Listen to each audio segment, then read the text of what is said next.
The aircraft was found more than once. The first discovery came in 1966 when a United States air attaché trekked into the Malaysian jungle and stood beside the vertical stabilizer. He photographed the tail number 316261, locking the wreck's identity as a Douglas C-47B Skytrain beyond dispute. By the logic of paperwork, the case could have looked closed then, but the essential question remained unanswered. The wreckage was located, the serial number verified, and the site mapped. Yet for another 49 years, the 3 men aboard remained unaccounted for, declared lost but not recovered. The file stayed open because finding the machine is not the same as recovering the crew. This is the investigation of that gap and the 70-year delay between the crash and the return. The chain of events began on November 27, 1945. The transport aircraft was flying a routine logistics run from Singapore to Butterworth. This was not a combat sortie. The war had ended months prior, and the flight plan called for a standard transit over the Malay Peninsula. However, the atmosphere in this region dictates the risk. The crew was operating during the transition into the monsoon season. Reports indicate visibility dropped sharply. Figures vary by account, with some placing it around 50 kilometers as scattered showers masked the high terrain. The pilot, Flight Officer Judson Baskett, was flying under visual rules in an environment that was rapidly losing definition. The C-47 is a robust, stable platform, but it lacks modern terrain avoidance sensors. To navigate, the crew relied on time, distance, and sight. When the clouds lowered over the Perak Mountains, the operational margin vanished. This specific failure mode is defined as controlled flight into terrain. In this scenario, the aircraft is completely airworthy. The engines are producing power, the controls are responsive, and the pilot is physically capable. The failure is strictly one of situational awareness relative to the ground. The pilot believes the path is clear, often continuing to fly straight and level, or initiating a descent to regain visual contact with the ground. By the time the solid mass of the mountain emerges from the cloud layer, the physics of the aircraft prevent escape. The turn radius and climb rate of a fully loaded transport are finite.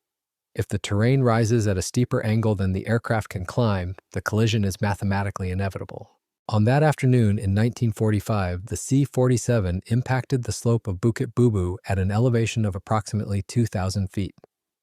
The impact geometry suggests the aircraft struck the jungle canopy at speed. In the records available, no distress call is known, and there are no reports of a parachute escape from the aircraft. The 3 crew members were aboard at the moment of energy exchange. The forward fuselage was crushed and buried by the momentum of the aft section and the density of the surrounding trees. Following the disappearance, searches were conducted, but the jungle closed fast. The canopy regrew and sealed the site from the air, even as the aluminum stayed just recognizable enough to survive in fragments beneath it. The aircraft was declared lost. The 1966 expedition changed the status of the airframe but failed to resolve the status of the men. The air attaché confirmed the wreck but lacked the heavy equipment required to excavate the subsurface soil. He could document the large debris, the tail section, and scattered metal, yet he found no human remains on the surface. This created a procedural paradox. The United States government knew exactly where the plane was, but it could not prove the crew was inside. In the 1960s, with the war in Vietnam escalating nearby, allocating heavy-lift helicopters and forensic teams to a 20-year-old crash site was not a logistical priority. The site was documented, left in situ, and the jungle was allowed to reclaim the scene. The consequence of this delay was chemical. For 70 years, the wreckage sat on a mountain slope in a high-humidity, acidic environment. Every year that passed turned the biological evidence into something less recognizable. The investigation ceased to be a search for survivors or a rescue mission. It became a race against total biological erasure. The objective was no longer just to reach the site, but to filter the mountain itself. The plane was easy to see, but the men were hidden in the mud, and the mud was dissolving them. The primary adversary in this recovery was not the terrain, but the duration of exposure. 70 years is not a negligible interval for an airframe left in the jungle. Aluminum can remain recognizable, but corrosion and fastener failure never stop.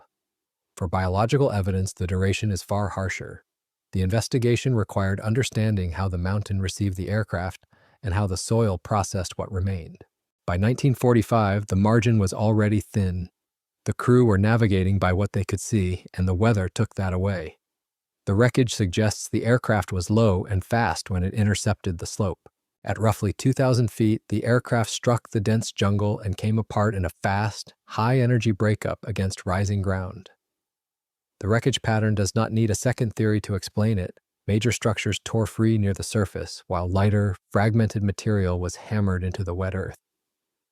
What happened in the cockpit in that instant cannot be reconstructed in perfect detail, but the terrain wrote its own record in the debris field.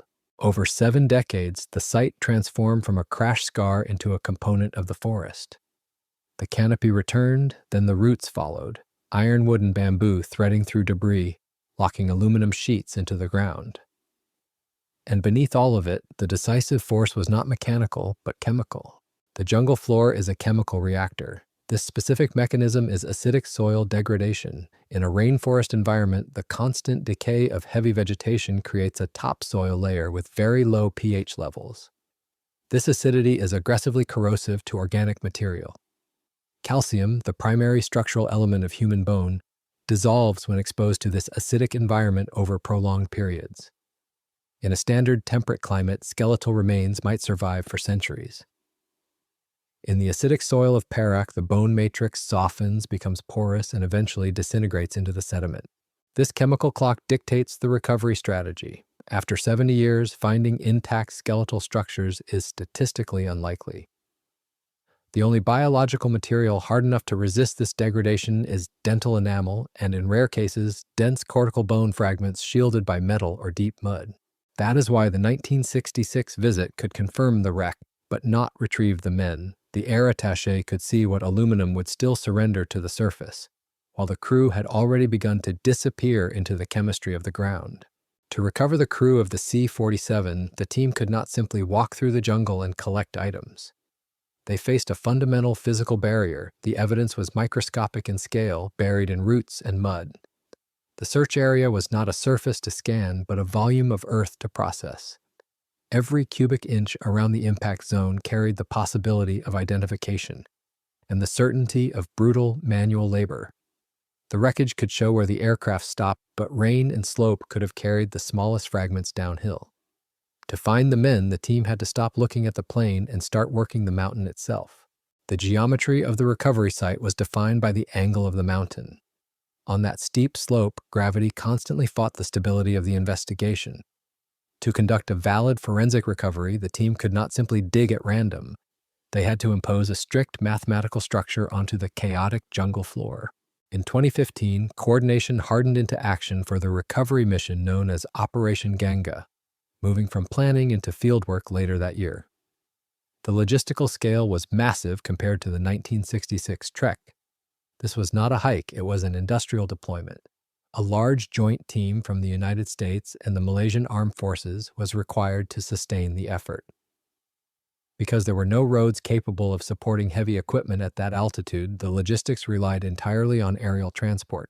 The team had to clear a helicopter landing zone in the dense canopy to allow the Royal Malaysian Air Force to ferry in supplies, tools, and personnel. Once the team was on the ground, the first step was to define the search perimeter. The visible wreckage provided the center point, but the debris field extended far beyond the large aluminum sections. Metal detectors were used to map the scatter pattern of the subsurface anomalies. During this initial sweep, the team located communications hardware that anchored the site identity, including a radio receiver component reported to bear signal cores markings. This confirmed the presence of the cockpit instrumentation in the subsurface layer, validating the targeted excavation area. To control the excavation, the team established a forensic grid, the basic instrument of aviation archaeology. The site was staked out and divided into uniform squares, turning chaos into coordinates. Each square received an identifier, and every fragment's position was logged, not merely collected. On a flat surface, setting a grid is a matter of simple surveying. On a jungle slope, it is an engineering challenge. The team had to run level datum lines through heavy undergrowth, using trees and driven stakes to maintain the geometry despite the uneven ground. This structure is critical for understanding the flow of evidence. Over 70 years, rain and gravity act on the crash site, washing lighter materials downhill while heavier components sink. By excavating square by square, the anthropologists can track this movement.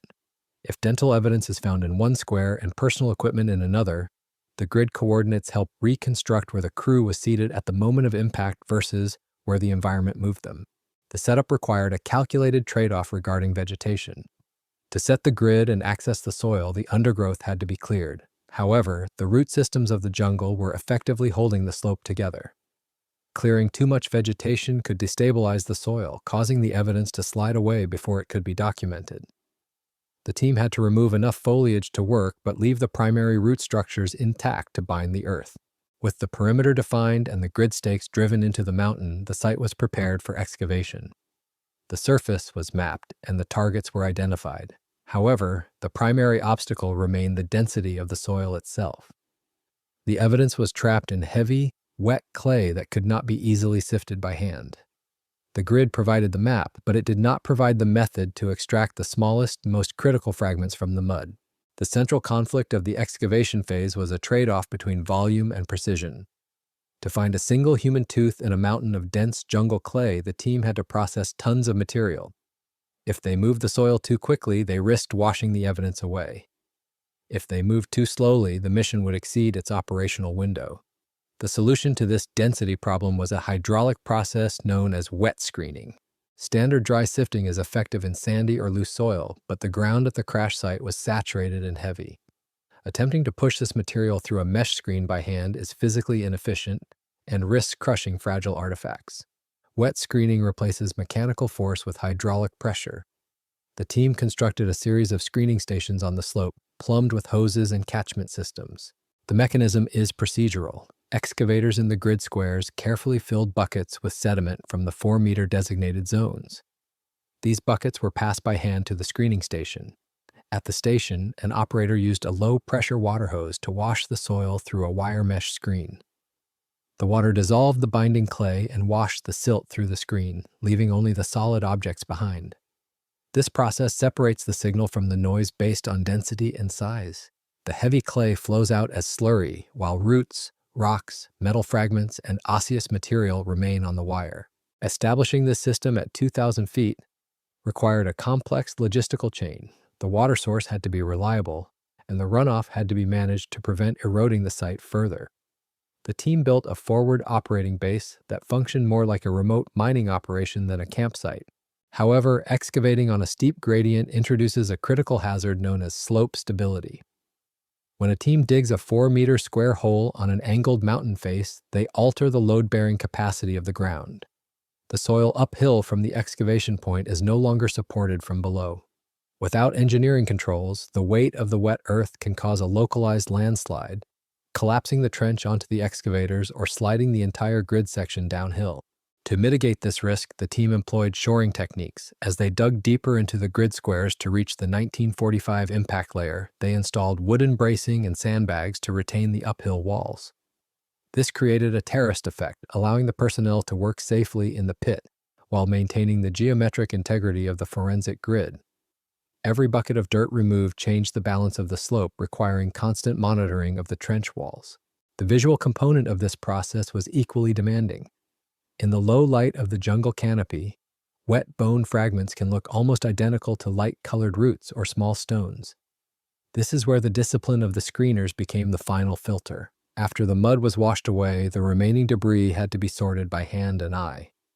The screeners were looking for specific textures and shapes that did not belong to the geological background. The acidity of the soil meant that most bone had degraded to small, porous fragments. The screeners were not looking for femurs or skulls, they were looking for objects the size of a coin. The distinctive shape of a tooth or the synthetic durability of a filling became the primary targets. The wet screening process turned the mountain into a slurry, reducing tons of earth into a few handfuls of critical material.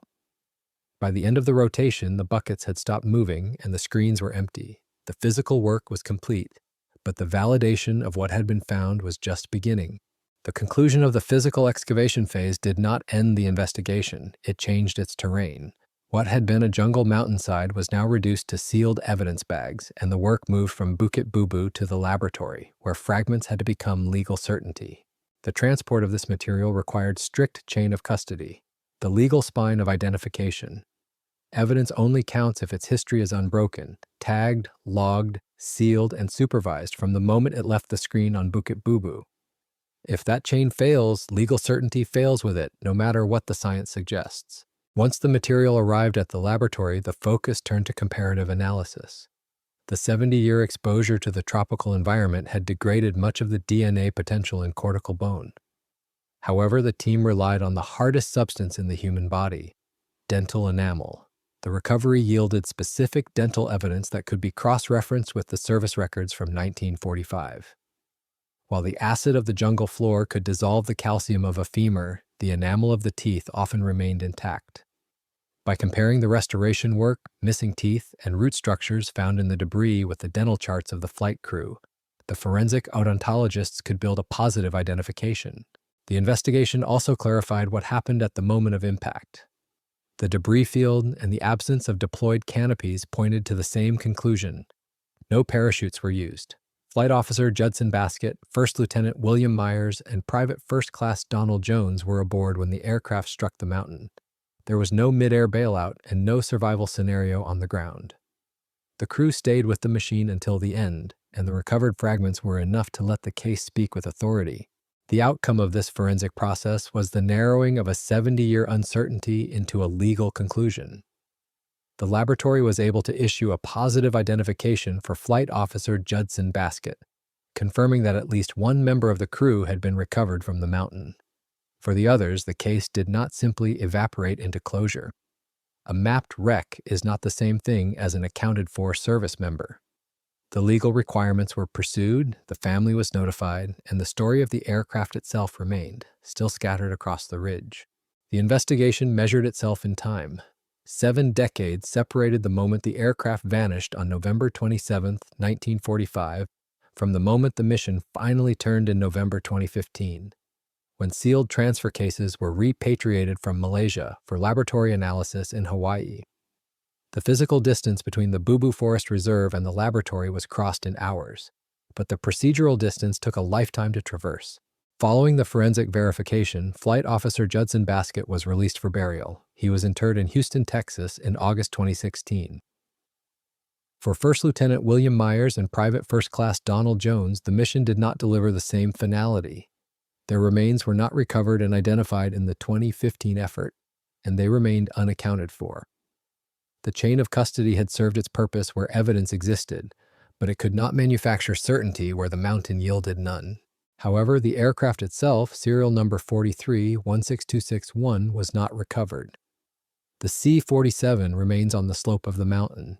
In aviation archaeology, a distinction is drawn between the crew and the machine.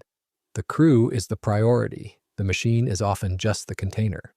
Recovering the entire airframe from a remote jungle location at 2,000 feet would require a massive expenditure of funds and risk, with little forensic or historical gain. The tail section, still bearing the stencil number 316261, stands in the jungle as a marker of the event. The future of the wreckage is dictated by a process known as material fatigue. In the context of a static wreck, this refers to the gradual degradation of the airframe's structural integrity due to prolonged environmental exposure. While aluminum is resistant to the immediate oxidation that destroys iron, it is not immune to the jungle. The high humidity, constant rainfall, and organic acids from the vegetation attack the alloy at a molecular level.